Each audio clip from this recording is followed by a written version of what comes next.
Hi, I'm Ben Schwartz. Today we're going to do a little video on the topic of common misconceptions, common myths that have to do with personal injury lawsuit cases, personal injury claims, personal injury lawyers. And I have to tell you, I'm a practicing lawyer. I handle mainly personal injury cases, car accident cases, dog bite cases, slip and fall cases, medical malpractice cases, and there are some very common misconceptions out there in the community, and people ask me about these misconceptions over and over. And so to me, this is stuff that I talk about all the time, and I got to thinking, like, maybe I should put together a video and maybe put together like 10 of these things that people often ask me. So that's what we're going to do. The number one myth that people ask me about is money. There seems to be some sort of misconception that everyone who has a personal injury claim or a personal injury case ends up getting rich. And I have to tell you that that is far from the truth. Some personal injury cases do settle for a lot of money. Some personal injury cases go to trial and they bring verdicts that are very large. But what you have to understand is that the vast majority of personal injury cases are not whoppers. And in almost all cases, the clients, the people who were actually injured and are trying to make a recovery, really are doing it because they want to get their medical bills paid. They want to make sure that their lost wages are covered. They're not usually, at least in my experience, they're not usually looking for some payday. They're just looking to get back to even. And so in the vast majority of personal injury cases, no one's coming out with tens of millions of dollars. Myth number two. Myth number two is that the courts are clogged with frivolous lawsuits. You know, I lived through the 90s, and I think there was this big tort reform push in the 1990s to try and convince the American public that the courts are clogged, that people are bringing frivolous lawsuits, and nothing could be further from the truth. I've got a wrongful death case. We went to a pretrial conference in Superior Court in Delaware the other day. Just last week we went to the pretrial conference, and the judge was excited to try the case. He told us that he hasn't had the opportunity to try a civil case in a long time. He's been trying criminal cases, and he was excited to try a civil case because there aren't that many of them that go to trial.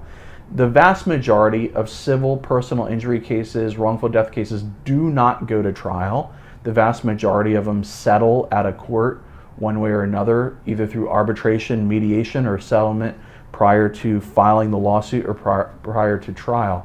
And so the courts aren't clogged. There are simply not that many personal injury cases pending in the courts, and the ones that are pending tend not to be frivolous lawsuits. The cases that are pending, the cases that are actually filed and brought, tend to be valid claims. Now think about it. Lawyers take these cases on a contingent fee basis, meaning that the lawyer has to invest money, often thousands, tens of thousands of dollars, into a case. The lawyer does all the work without payment until the end, when the lawyer gets to take back his costs and take back his attorney fee, his percentage of the settlement that he takes as an attorney's fee.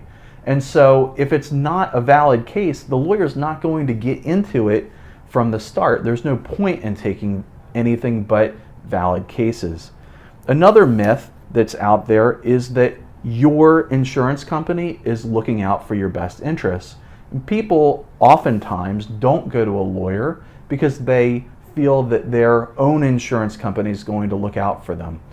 If you're a plaintiff or a claimant making a claim for personal injuries, you can't rely on your insurance company to do the right thing by you.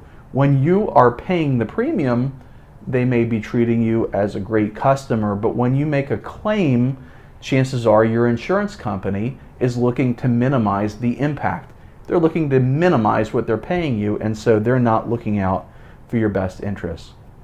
One of the things that drives clients into our office after a car accident or slip and fall or some other type of personal injury case is that they are having trouble with their insurance company paying their medical bills or paying their lost wages or fixing their car for them. These are the things that prompt people to come to us. Their insurance companies don't look out for them. Their insurance companies are actively trying to minimize what they've got to pay out, and that's what drives people to us. So the notion that your insurance company is going to take care of you after an accident is something that my experience has taught me is probably not going to happen. Another myth number 5, is that if you get a lawyer, the lawyer is going to take your settlement. I think that the thing to remember is that in a personal injury case, the insurance companies, the at-fault driver's insurance company, the at-fault person's insurance company, is going to pay you a settlement because you have leverage. Because if they don't pay you a settlement, you will file a lawsuit, go to trial, obtain a verdict. The verdict may be higher than what they could have paid in the form of a settlement to get rid of the case. So you need to have leverage if you want to get a settlement. In other words, without a lawyer, you're probably not going to get much of a settlement at all. The notion that by getting a lawyer, you're giving your settlement money away, in the vast majority of cases, just doesn't hold water, because in the vast majority of cases, you never would have gotten a settlement if you didn't have a lawyer, because you're personally not going to file a lawsuit and go through trial and give a rousing closing argument to a jury, because you are probably not a jury trial lawyer, which means you don't have the leverage to get the settlement on your own. Myth number 6, if you're not the type of person to sue, then you shouldn't get a lawyer. People always come to me. The first thing out of their mouth is, I'm not the type of person to sue, but this is what happened. I was in an accident. Things aren't going well. We need a lawyer to sort these things out. It's fine if you're not the type of person to sue. You don't need to be the type of person to sue in order to go to a lawyer. You need to be the type of person who needs help getting their medical expenses covered, who needs help getting their lost wages covered, who needs help getting their vehicle fixed, who needs help navigating the process. Without a personal injury lawyer, I can't imagine how people could navigate the process, because in every state that I'm aware of, it's incredibly complicated. Myth number 7 is that the at-fault driver's insurance company should pay my medical bills after my car accident.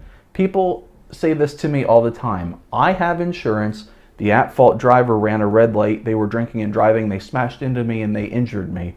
Why should my insurance company pay for my medical expenses? Shouldn't it be the at-fault driver's insurance company? And no, in most states, in every state that I'm aware of in the United States, that's simply not how it works. The way I'm aware that it works is that my insurance company pays my medical expenses under my no-fault insurance. Now, I reside in Delaware, the state of Delaware in the United States of America, and we have a personal injury protection law, PIP for short, which says my insurance company pays for my medical treatment. The at-fault driver's insurance company doesn't pay for my medical treatment as I'm incurring those bills, as I'm getting the treatment. My auto insurance pays for it. And then my auto insurance can go to the at-fault driver's auto insurer and they can subrogate. That means they can get paid back.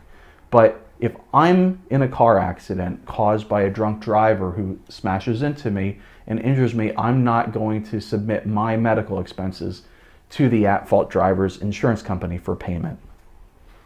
Myth number 8 is that you can get an accurate case value from an online settlement calculator. I've seen these online settlement calculators on other personal injury lawyers' websites, and you put in the type of accident, you put in who was at fault, you put in what the total amount of your medical expenses are, what the total amount of your property damage is to your car or what have you, and then it spits out a number and it tells you this is what your case is worth. I've never seen one that's accurate. It's the most ridiculous thing I've ever seen.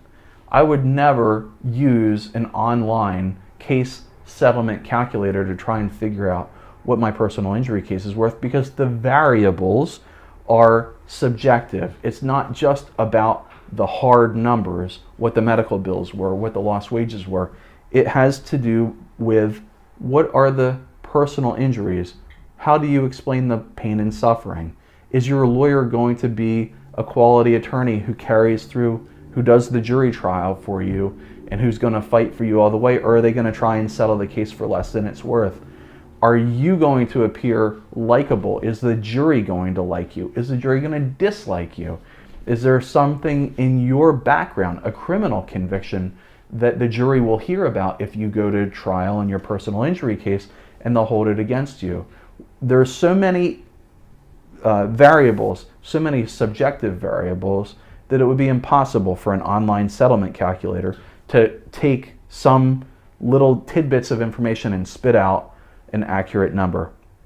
Another myth, myth number 9, is that a personal injury case should settle for 3 times the medical specials.